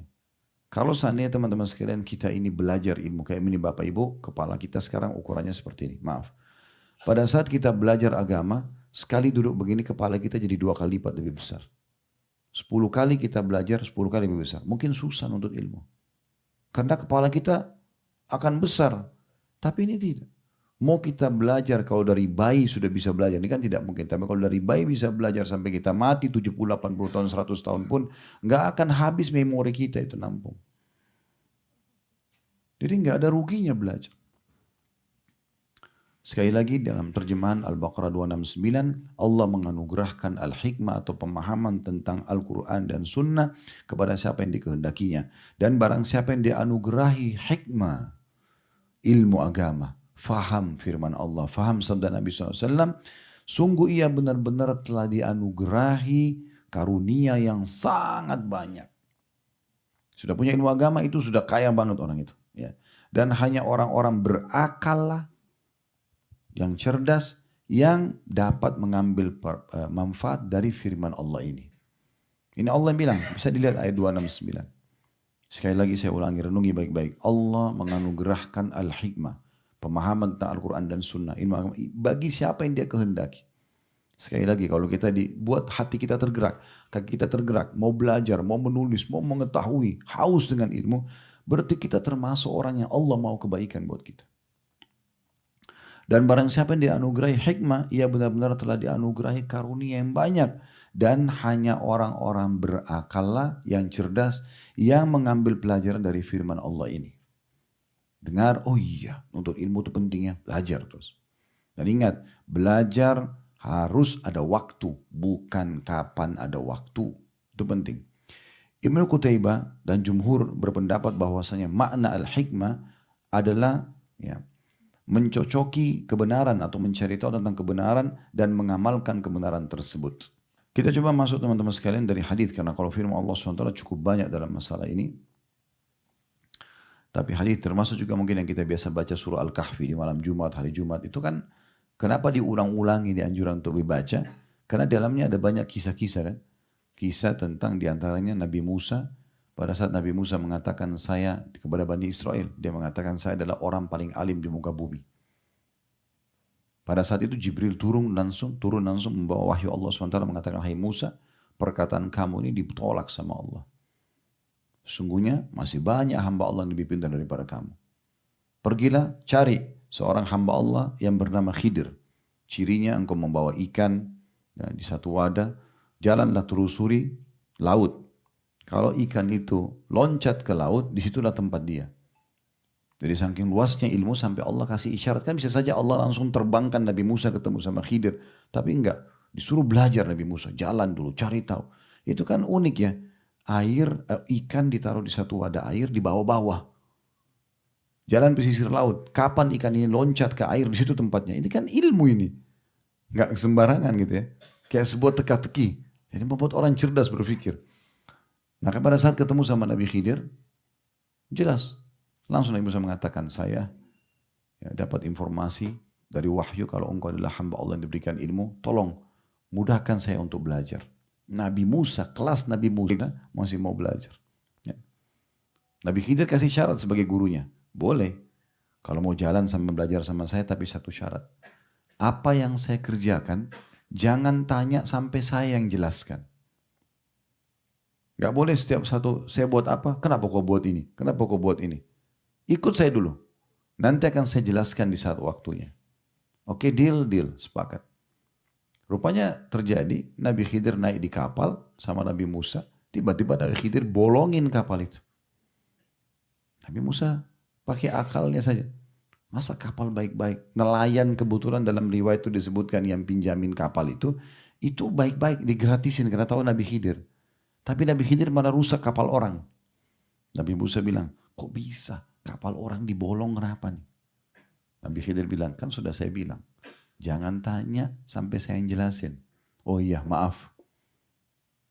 Jalan lagi, ketemu anak-anak lagi main-main. Nabi Khidir datangin satu orang anak di antara yang main-main. Langsung dibunuh sama Nabi Khidir. Dibunuh anak.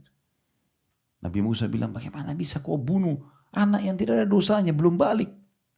Kan sudah saya bilang, jangan nanya sampai saya jelasin. Jadi pertanyaan nanti selesai materi ya. Jangan di-cut di tengah-tengah. Itu kalau bahasa kita sekarang. Ya. Karena bisa saja apa yang Bapak Ibu mau nanya, nanti ada penjelasannya. Jangan buru-buru. Boleh ditulis nanti. Kalau memang dikhawatirkan lupa. Gitu. Tapi jangan potong pembicaraan. Kemudian Nabi Khidir mengatakan, kan sudah saya bilang jangan nanya. Oh ya, minta maaf lagi. Kejadian yang ketiga, mereka mampir di satu kota. Mereka mau istirahat malam. Tapi nggak ditolak. Zaman dulu itu negeri-negeri itu ada temboknya, ada pintu gerbang. Yang bisa nginap cuma penghuni atau dapat izin dari yang berkuasa di situ. Kalau enggak ditutup pintu gerbang, diusir keluar. Mereka nggak mau terima Nabi Musa sama Nabi Khidir karena dianggap orang asing kalau nginap di situ. Waktu Nabi Khidir sama Nabi Musa mau keluar, Nabi Khidir lewat sebuah rumah, temboknya mau rubuh. Sama Nabi Khidir, mukjizat dari Allah disentuh, baik lagi temboknya itu. Jadi bukan dibongkar, diperbaiki, enggak. Sebagai disentuh langsung baik sendiri tembok itu. Nabi Musa bilang, kalau seandainya kau mau hai Khidir, jasamu ini perbaikin tembok bisa kita minta sama mereka sebagai balasan untuk supaya kita bisa nginap. Nabi Khidir mengatakan, sekarang saatnya kita berpisah. Kan sudah deal, nggak boleh nanya sampai saya jelasin. Tapi itu sudah 3 kali. Sekarang juga saya akan jelaskan kenapa. Kalau ya kapal yang saya bolong itu karena memang Allah memberitahukan kepada saya dan menyuruh itu untuk saya membolongnya. Karena di sekitar situ ada raja zalim, suka merampas kapal-kapal nelayan. Kapan dia lihat ada bolong sedikit, dia anggap aib, dia nggak mau ambil. Nampaknya seperti tidak baik, tapi sebenarnya baik karena bolong kecil itu bisa ditempel. Tapi dengan aib ini kecil, sebentar lagi kalau kita pergi, itu raja zalim akan datang pasukannya ngambil kapal ini. Sebagai balas jasa kepada orang ini supaya tidak diambil kapalnya, saya bolongin. Kalau anak kecil yang saya bunuh, itu perintah dari Allah, bukan dari saya. Karena anak ini rupanya sangat durhaka dengan kedua orang tuanya. Orang tuanya dua-duanya soleh. Selalu berdoa sama Allah. Dan ini memang anak ini kalau dia sampai balik nanti, dia terus akan durhaka sama orang tuanya. Allah suruh saya membunuhnya dan Allah buat ibunya hamil setelah itu dan akan melahirkan anak soleh. Tapi itu perintah Allah. Kalau masalah tembok yang saya luruskan, bukan karena saya minta kita dibalas tinggal di kota itu. Tapi memang informasi dari Allah, dinding itu dibuat oleh ayah 2 anak yatim yang ada tinggal di rumah. Di dalam tembok itu ada rumah, ada 2 anak yatim. Anak yatim ini berarti belum balik ya. Kalau sudah balik tidak dikatakan yatim lagi. Jadi jangan nenek-nenek kakek-kakek ngaku yatim. Ya, itu hanya belum balik. Jadi keutamaan mengelus kepalanya anak yatim yang setiap helai rambutnya itu kita dapat pahala, itu anak-anak yang belum balik. Kalau sudah balik nggak dihitung yatim. Kata Nabi Khidir, di sini ada 2 anak yatim, ayahnya itu menyimpan harta karun di bawah tembok itu. Ya, nanti untuk mereka masa depan mereka, tapi meninggal belum sempat menyampaikan kepada anak-anaknya. Maka karena ayahnya itu orang soleh, Allah menyuruh saya memperbaiki tembok itu. Nanti saatnya mereka dewasa, Allah akan buat tembok itu rubuh, mereka akan ambil haknya. Kalau sekarang rubuh, diperebutkan oleh masyarakat tuh hartanya. Karena mereka masih kecil. Kata Nabi Muhammad SAW, semoga Allah merahmati Musa. Andai saja dia tidak tergesa-gesa, kita akan banyak mengetahui mukjizatnya Nabi Khidir. Tapi dia buru-buru. Nah ini pelajaran juga penting. Orang kalau menuntut ilmu jangan buru-buru. Jangan belajar 2-3 kali langsung tiba-tiba so alim. Ya. Langsung sudah bisa berfatwa segala macam. Itu harus hati-hati. Baik, kita masuk kepada ada juga yang menarik ya sebenarnya tentang firman Allah SWT dalam surah Al-Alaq. Ya. Iqra' bismi rabbikal ladzi khalaq. Bacalah ya. Dengan menyebut nama Tuhanmu yang menciptakan, hai Muhammad. Ini menandakan memang yang paling pertama turun dari firman Allah SWT adalah Iqra', baca, belajar. Gitu. Baik, selanjutnya teman-teman sekalian, sabda Nabi SAW dalam hadis Bukhari Muslim masyhur, "Man yuridillahu bihi khairan yufaqihu fid din." Siapa yang Allah hendaki kebaikan bagi dia, pasti Allah akan buat dia fakih dalam agama. Ini mirip dengan tadi firman Allah SWT ya. Artinya kalau memang kita sempat duduk dalam satu majlis, kemudian mau belajar, itu berarti Allah inginkan kebaikan buat kita. Dalam hadis yang lain, diriwayatkan oleh Bukhari Muslim dari hadis Sahal bin Sa'ad radhiyallahu anhu, hadis yang masyhur, fa wallahi, ini sabda Nabi SAW kepada Ali bin Abi Thalib di perang Khaybar. Karena sudah 43 hari Nabi SAW kepung belum tembus-tembus benteng Khaybar, maka beliau mengatakan, besok saya akan berikan bendera peperangan ini kepada seseorang yang mencintai Allah dan Rasulnya, dan Allah juga dan Rasulnya mencintai dia. Maka kata Umar bin Khattab, saya belum pernah menginginkan jabatan seperti malam itu. Banyak sahabat tidak tidur karena ini predikatnya luar biasa. Bendera ini, karena sudah 43 hari nggak tembus-tembus benteng Yahudi, saya akan kasih besok, akan tembus benteng Khaybar di tangan dia. Cirinya orang itu, dia mencintai Allah dan Rasulnya, Allah juga dan Rasulnya mencintai dia. Kata Umar, belum pernah saya berharap jabatan kecuali malam itu. Karena ini jabatan luar biasa nih, pegang bendera pasti menang. Tembuslah Khaybar. Dan perlu kita garis bawah ya, kalau ada mujahid masuk ke satu wilayah, dan berhasil bebas dari kekufuran dan menjadi negara Islam, semua mujahid itu akan panen pahala semua orang ibadah di kota itu. Kayak kasus Mekah ini sekarang, sekian juta orang beribadah, pasukan Nabi SAW, Nabi dan 10.000 pasukan beliau dari Medina itu panen pahala kita semua. Karena dengan mereka lah Mekah lepas dari kekufuran, kita beribadah sampai hari kiamat, dan itu luar biasa gitu. Maka pada saat itu Nabi SAW, selepas sholat subuh menanyakan, mana Ali bin Abi Thalib? Kata mereka, di kemahnya ya Rasulullah. Lagi sakit mata waktu itu. Panggil dia, dipanggil. Kata Nabi SAW, kenapa wahai Ali? Dia bilang, ya Rasulullah, saya tidak bisa lihat apa-apa. Matanya bengkak, nggak bisa lihat apa-apa, kayak buta gitu. Bukan buta sebenarnya, tapi memang bengkak, akhirnya tertutup dan tidak bisa lihat apa-apa. Maka Nabi SAW dalam riwayat itu meludahi, ya, meniup dengan ludah beliau mata Ali bin Abi Thalib. Tapi ini ludah Nabi ya. Ya. Jadi Nabi SAW meludahi dari mukjizat sehingga akhirnya terusap di mata beliau dan akhirnya matanya Ali sembuh.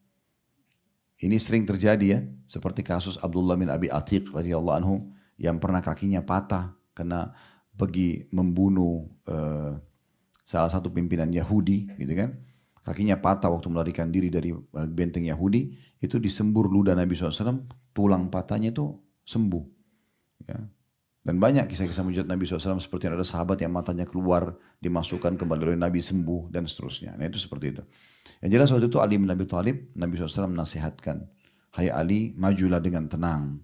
Tawarkan mereka Islam. Kalau mereka nolak, tawarkan mereka jizyah upeti. Kalau mereka nolak, tawarkan mereka, baru perangi mereka. Tapi ketahuilah kata Nabi SAW, fawallahi la yuhda bika rajulun wahidun khairun laka min humurin ni'am. Tapi ketahuilah wahai Ali, kalau seandainya ada satu orang saja dapat petunjuk ke agama Allah ini karena kamu sebabnya, maka pastikan itu lebih baik daripada unta merah. Maksudnya unta merah ini zaman dulu tuh harta yang paling besar. Bisa juga dikuatkan ini dengan hadis Nabi SAW yang lain diriwayatkan Imam Muslim, hadis yang masyhur, man da'ila huda kana lahu minal ajri mithlu ujuri man tabi'ahu la yanqusu dzalika min ujurihim syai'a. Barang siapa yang mengajak pada satu kebaikan, ayo sholat, ayo puasa, ayo haji, ayo ini keutamanya, kita motivasi orang, maka baginya pahala dan pahala dari orang yang mengikutinya tanpa mengurangi pahala mereka sedikit pun juga. Dia kalau kerjakan dapat pahala, yang orang dia ajak juga dapat pahalanya, tapi dia dikasih bonus pahala seperti orang yang mengikutinya. Ini marketing yang sebenarnya ini. Ini faham baik-baik, kita ini orang Islam sebagai marketing. Kita punya produk namanya Islam. Ilmu agama, tawarkan selalu kepada orang tanpa batas. Orang itu buat baik, dukung dia. Oh Masya Allah bagus ya. Ada kerabat kita, saya mau haji. Oh Masya Allah, kerjakan bagus sekali, kita dukung. Kapan dia buat salah, jangan, itu nggak boleh, haram dalam agama. Nah seperti itu. Jadi kalau ada orang mengerjakan ibadah atau meninggalkan larangan karena kita, maka kita dapat pahala, kita pun dapat pahala dia. Dan luar biasanya, kalau kita dapat 100 pahala, dia dapat 100 pahala. Bukan 100 pahala dia dibagi dua, enggak. Nilainya 100 dikasih kepada kita tanpa mengurangi pahala dia 100. Jadi kalau Bapak Ibu mau sholat misalnya, tidak ada salahnya ngajak orang sholat. Mungkin ada dari 10 orang, 2 orang nyantol sholat. Alhamdulillah. kita panen pahalanya misalnya. Lalu kemudian kata Nabi SAW, dan siapa yang mengajak pada keburukan, wa man da'a ila dhalalatin kana alaihi minal ithmi mithlu athamin man tabi'ahu la yanqusu dzalika min athamim syai'a. Barang siapa ya, yang mengajak kepada kesesatan, maksiat. Ada orang begitu, dia zina, dia ajak juga temannya dan ajarin caranya. Bahkan kalau perlu dia yang bayarin diskotiknya, dia yang bayarin kamarnya. Wah, luar biasa nih. Ya. Dia dosa, temannya juga dosa. Tapi dia dikasih dosa temannya, ya, dibebankan pada dia. Gitu kan. Maka barang siapa yang mengajak pada kesesatan, pada maksiat, maka baginya dosa dari orang yang mengikutinya tanpa mengurangi dosa mereka sedikit pun. Ibnu Qayyim rahimahullah mengatakan siapa yang menjadi penyebab orang lain mendapat hidayah, maka ia akan mendapatkan pahala orang yang mengikutinya. Sebagaimana dalam sabda Nabi SAW tadi. Sisi yang lain teman-teman sekalian, dalam hadis juga Bukhari Muslim dijelaskan, saking mulianya orang yang berilmu itu, kita tidak boleh hasad ya, tidak boleh iri. Tapi di sini dibagi dua dalam penjelasan hadis makna iri. Ada iri yang haram namanya hasad. Di sini kalau Bapak Ibu lihat ada satu kelebihan pada seseorang, lalu Bapak Ibu cemburu sama dia dan berharap hilang dari dia. Misalnya dia pintar, misalnya dia kaya, misalnya dia punya kelebihan paras wajah, postur tubuh, warna kulit, apalah. Terus kita tuh merasa iri sama dia, tapi kita berharap dia hilang dari dia. Ya, misalnya dia tampak tuh dia cantik, begitu dia kena kecelakaan atau apa, wah syukurin tuh. Gitu. Kayak tidak malah dia senang kalau orang itu celaka. Gitu kan. Usaha maju, oh pas bangkrut, datang ujian, oh itu memang syukurin tuh, gitu-gitu. Tetangganya baru beli mobil, dia hasad. Ya, pas kesentuh pagar sedikit, oh syukurin tuh, siapa suruh beli mobil baru. Nah, tetangganya beli AC, kulkas, dia yang kedinginan. Ya. Nah ini nggak boleh. Kata Nabi SAW, hati-hati dengan hasad, ini yang haram ini, berharap nikmat hilang pada seseorang, gitu kan? Karena dia akan membakar pahala sebagaimana api membakar kayu bakar. Pahala kita banyak hilang karena hasad. Nah yang kedua, ini juga iri tapi istilahnya ghibthah. Apa yang perbedaannya? Kita iri pada kelebihan yang ada pada seseorang, tapi kita tidak berharap hilang dari dia. Terutama yang kita disuruh ghibthah ini dua.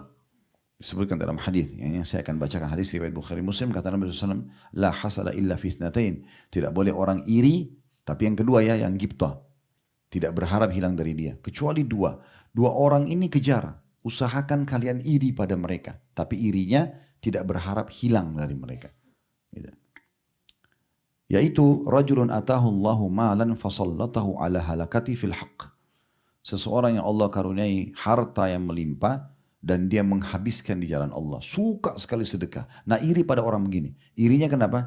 Kenapa dia bisa buat, saya nggak bisa buat. Kita juga ikut melakukan. Nah begitu. Bukan berharap dia bangkrut, hilang hartanya, enggak. Karena di sini sensitif perbedaan antara hasad haram sama hasad atau ghibthah yang dibolehkan. Syaratnya orang kaya, sumbernya halal dan dia sibuk habiskan di jalan Allah gitu. Kemudian yang kedua, rajulun atahu Allahul hikmah fahuwa yaqdi biha wa yu'allimuha. Seseorang yang Allah karuniai ilmu yang luas, ilmu agama. Kemudian dia sibuk mengajarkan, mengamalkan dan mengajarkannya. Nah ini perlu kita iri sama dia. Supaya kita termotivasi mengerjakan seperti dia. Nah gitu. Ini hadis yang biasa. Dalam riwayat yang disebutkan, golongan kedua adalah orang yang Allah berikan Al-Quran. Hafal Quran, lalu dia habiskan membaca Al-Quran di siang dan malam hari. Nah ini wajar kalau kita cemburu.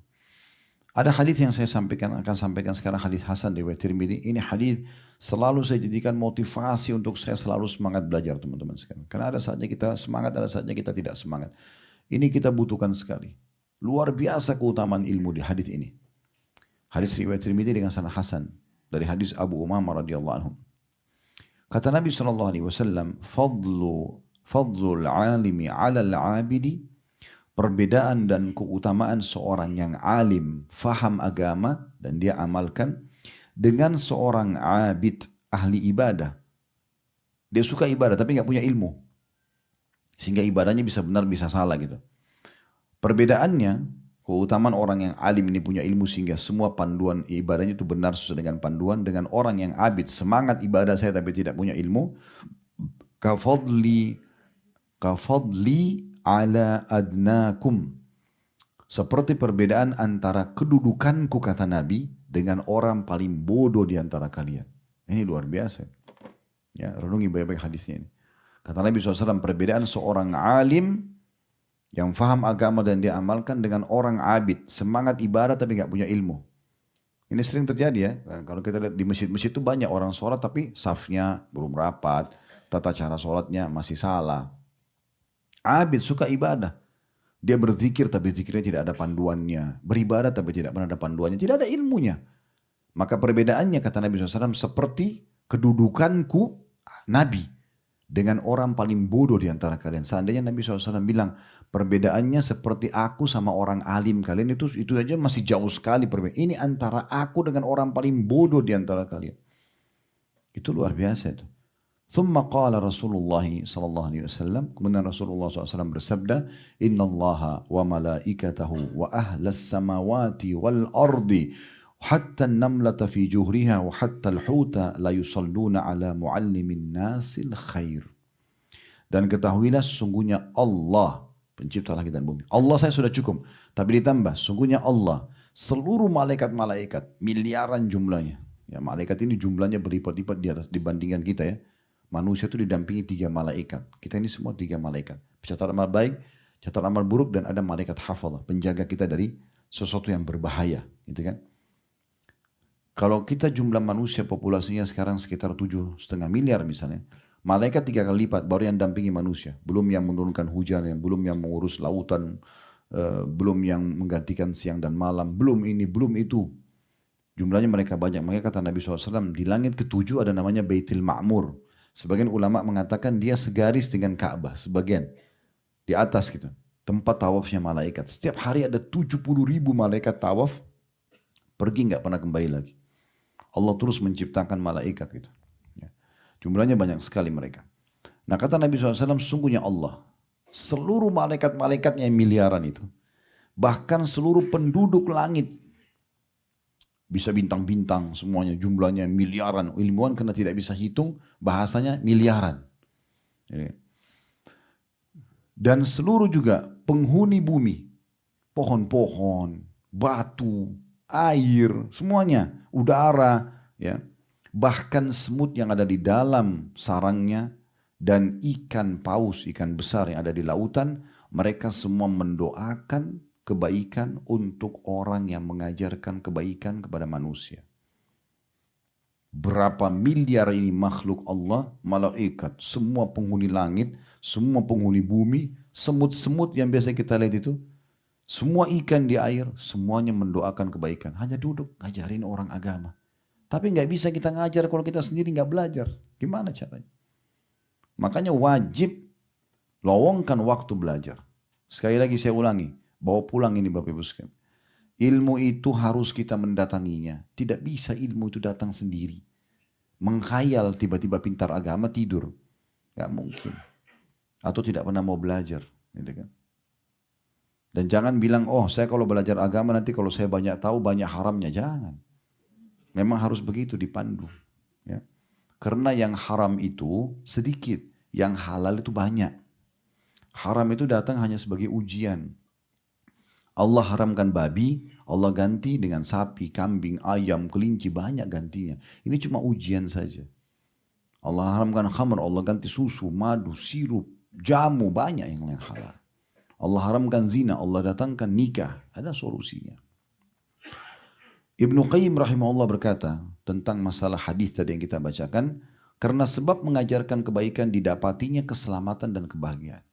Belajar agama ini akan mendatangkan kebahagiaan dan keselamatan. Ini kan judul kita sebab-sebab kebahagiaan. Serta baiknya hati, lunaknya, tunduknya pada kebaikan. Allah pun akan membalas dari jenis amalnya dengan mendapat pujian dari Allah. Juga doa dari malaikat dan penduduk bumi. Itulah yang menyebabkan pengajar kebaikan mendapatkan keselamatan, kebahagiaan, dan keberuntungan. Keutamaan lainnya, pengajar kebaikan karena ia telah menyebarkan agama Allah, mengenalkan hukum juga mengajarkan nama dan sifat Allah, maka sanjungan dari Allah dan doa penghuni langit atau penghuni langit menjadi bentuk pemuliaan kepadanya. Pujian kepada pengajar kebaikan tampak di tengah-tengah penduduk langit dan bumi. Kalau orang sudah punya ilmu agama, dia mengajarkan dengan tulus kepada orang, menjadi penyebab hidayah orang lain, dia dicintai oleh penduduk bumi, dicintai oleh penduduk langit. Dan juga Allah subhanahu wa ta'ala sebelum semua itu mencintai dia dan memberikan dia pahala yang melimpah. Jadi ini luar biasa. Dan Allah memerintahkan juga para malaikat untuk melindungi para penuntut ilmu.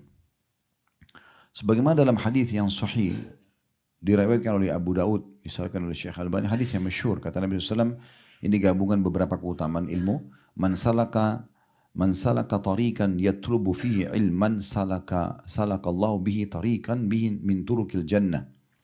Barang siapa yang menempuh jalan untuk mencari ilmu, maka Allah pun akan mudahkan baginya jalan menuju ke surga. Wa innal malaikata la tada'u ajnihataha ridan li talibil ilm. Dan ketahuilah para malaikat mengepakkan sayapnya, ya, melindungi para penuntut ilmu sebagai bentuk keridoan kepada mereka, artinya melindungi mereka. Kemudian kata Nabi SAW, wa innal alima la yastaghfiru lahu man fis samawati wa man fil ardi wal hitanu fi jawfil ma'. Dan ketahuilah, sungguhnya orang alim itu dimohon ampunkan baginya semua yang ada di langit dan semua yang ada di bumi, bahkan sampai ikan-ikan yang ada di lautan. Wa inna fadlal alimi 'alal abidi ka fadlil qamari lailatal badri 'ala sa'iril kawakib. Dan ketahuilah perbedaan antara seorang alim dengan selain daripada alim atau abid yang mau ibarat tapi tidak punya ilmu, ibaratnya perbedaan seperti bulan purnama yang terang dengan bintang-bintang yang jauh sekali. Kelihatan gemerlapan tapi kecil. Wa innal ulama warasatul anbiya. Ketahuilah para nabi-nabi, para ulama itu adalah pewarisnya para nabi. Jadi kalau sekarang Nabi Muhammad SAW sudah meninggal, kita bagaimana caranya mengetahui tentang ajaran beliau, berasa seperti dekat dengan beliau, datang kepada seorang alim. Wa innal anbiya lam yuwarithu dinaran wala dirhama. Orang sesungguhnya para nabi-nabi tidak pernah mewariskan dirham dan dinar. Waktu Nabi SAW meninggal tidak meninggalkan harta buat kita. Wa innama warrathul ilm, ya. Tapi mereka, wa innal anbiya lam yuwarithu dinara wala dirhama warrathul innama warrathul ilm faman akhadha bihaddin wafir. Tapi Nabi mewariskan ilmu dan siapa yang mengambilnya maka dia telah mengambil bagian yang paling banyak dari kehidupannya, atau makna lain keberuntungan yang paling besar. Ibnu Abbas menukil sebuah riwayat, ya. Riwayat ini kata Ibnu Qayyim rahimahullah memang lemah tapi maknanya sahih. Dan beliau nukil dalam kitab beliau Miftah Darus Sa'adah. Ini maksudnya tadi yang saya bacakan dari kitab Miftah Darus Sa'adah beliau Ibnu Qayyim rahimahullah, ya.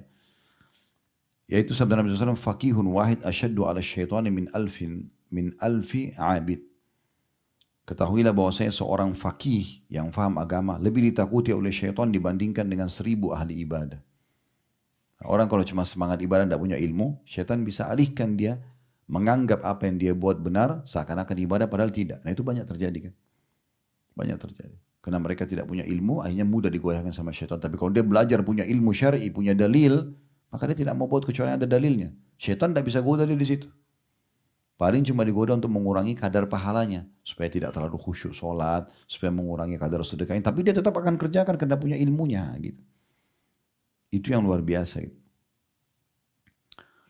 Ibnu Qayyim mengatakan menanggapi hadits ini, adapun ahli ibadah tujuan dia hanyalah berjuang untuk dirinya sendiri.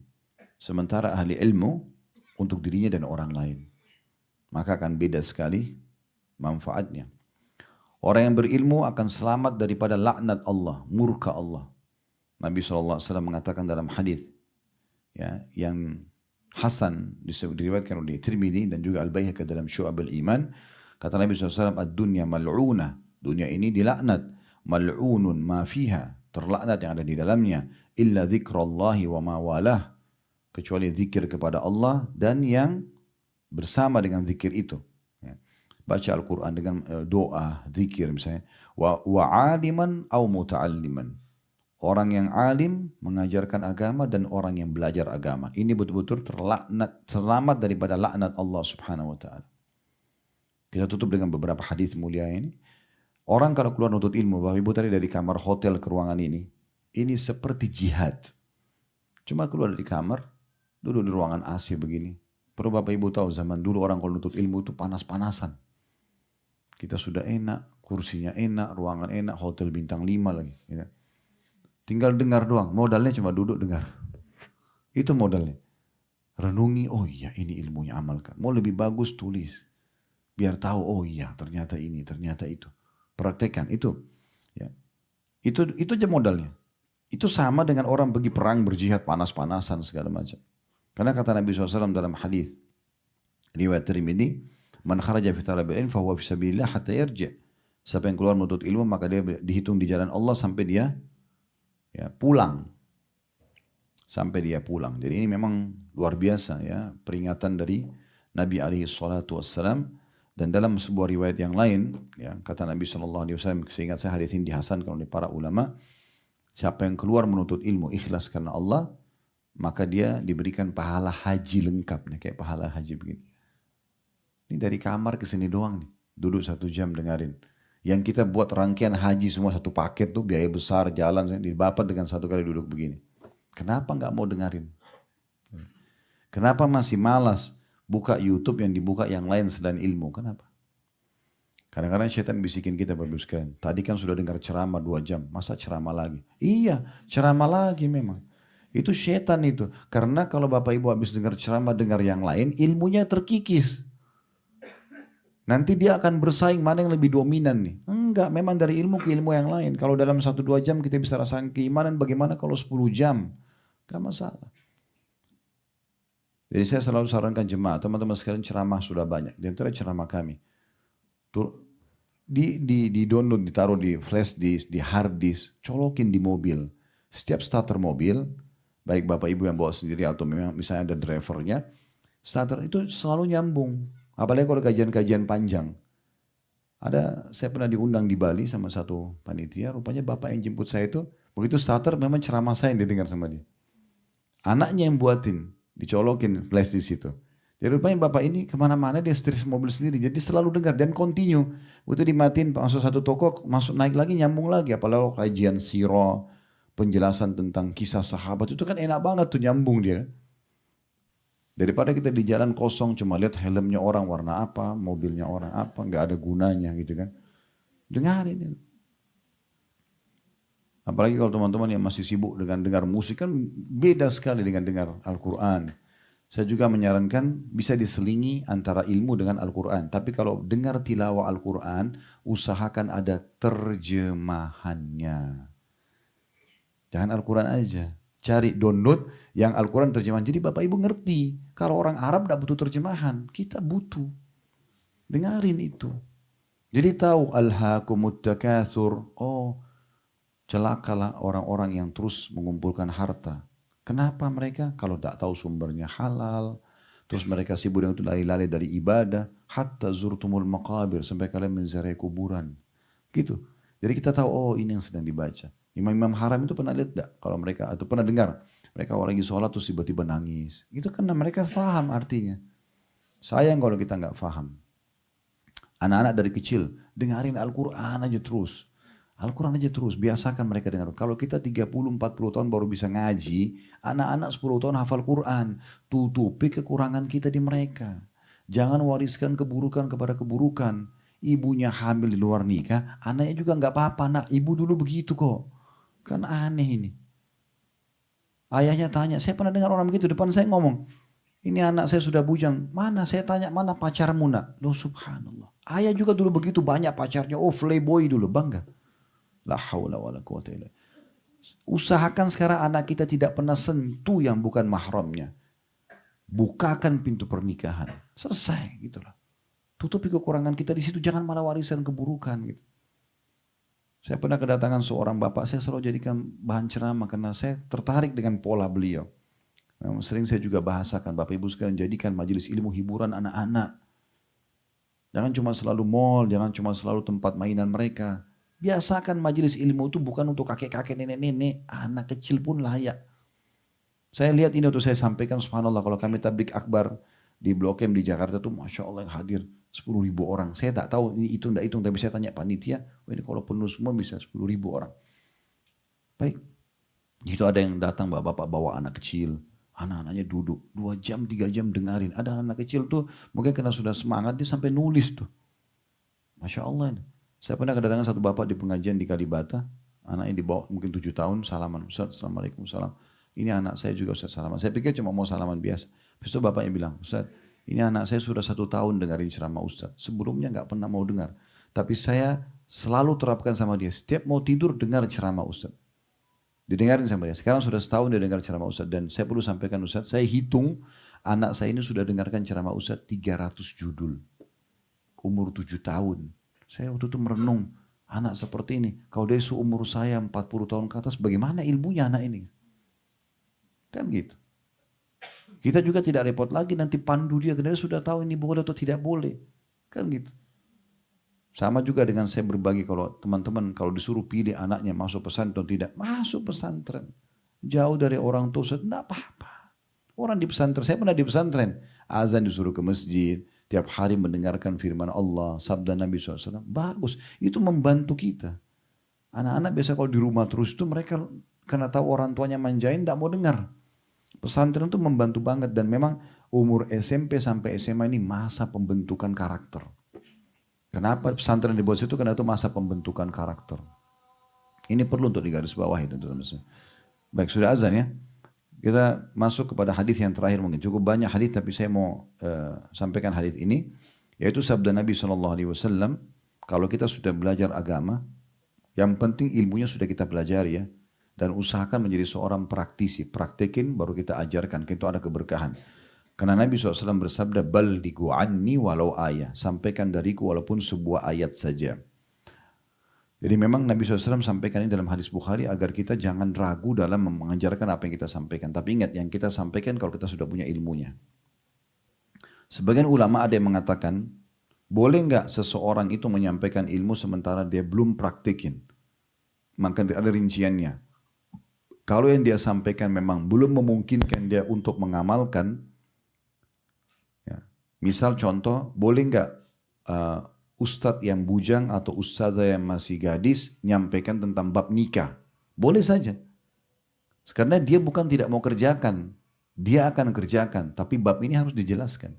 Boleh nggak seorang da'i menyampaikan tentang bab jihad? Dia belum berjihad. Boleh. Tapi syaratnya memang dia akan kerjakan kalau nanti diberikan kesempatan. Nah seperti itu. Tapi kalau orang memang tahu ilmunya, dia punya kesempatan, maka dia tidak mau kerjakan, maka ini akan dihukum sama Allah nanti. Ya, termasuk orang yang berat hukumnya hari kiamat adalah orang punya ilmu tapi tidak mengamalkan, gitu ya. Tapi kalau dia belum mengamalkan dan dia akan mengamalkan, boleh nggak seseorang membahas masalah haji, tapi dia dai miskin, nggak punya biaya untuk pergi haji, boleh. Tapi dia nanti akan kerjakan kalau Allah berikan kesempatan. Allahu a'lam. Bagus saja kalau sudah benar dari Allah, kalau rasa dari saya mohon dimaafkan. Subhanakallah wa bihamdika. Asyhadu an la ilaha illa anta astaghfiruka wa atubu ilaik. Wassalamualaikum warahmatullahi wabarakatuh.